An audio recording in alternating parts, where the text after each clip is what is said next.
Papà ha detto che il suo mondo è finito. Papà Enzo e mamma Antonella si sorreggono l'un l'altro davanti ai cancelli dell'azienda di Via Volta, ma il peso da accettare è troppo. Non si può concepire una disperazione così forte. Giuliano De Seta non c'è più, travolto da una lastra di metallo di 2 tonnellate. Giuliano che amava la vita, Giuliano che voleva prendere la patente, Giuliano che frequentava il quinto anno all'ITIS Da Vinci di Portogruaro e ai 18 anni appena compiuti cercava già il suo futuro lavorativo.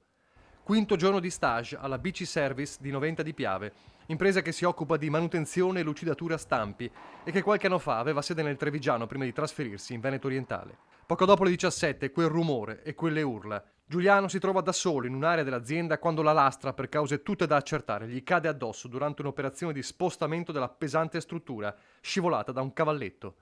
2 tonnellate sulle gambe, le grida strazianti, l'allarme, i soccorsi del SUEM, ma il diciottenne spira poco dopo.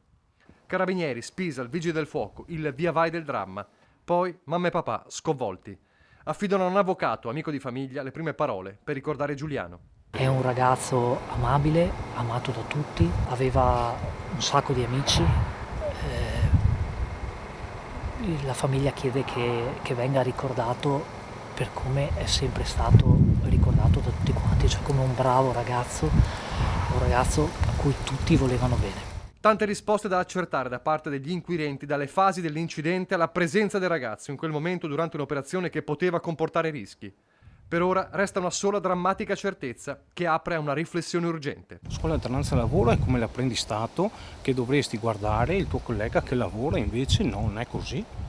Quindi questa cosa la dobbiamo sicuramente cambiare tutti quanti insieme, perché oggi è capitato a questo, ma domani io ho una ragazza di 17 anni e una di 13, e voi siete sicuramente genitori anche voi. Non si può più andare avanti così. Qua non lo so che cosa è successo.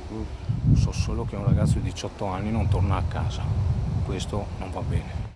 Giuliano De Seta come Lorenzo Parelli, l'altro diciottenne stagista vittima del lavoro nel gennaio scorso in un'azienda di Lanuzzacco in Friuli. Volti di ragazzi tra le croci di un cimitero sempre più grande. Industria 4.0 a che cosa serve se alla sera non arriviamo a casa?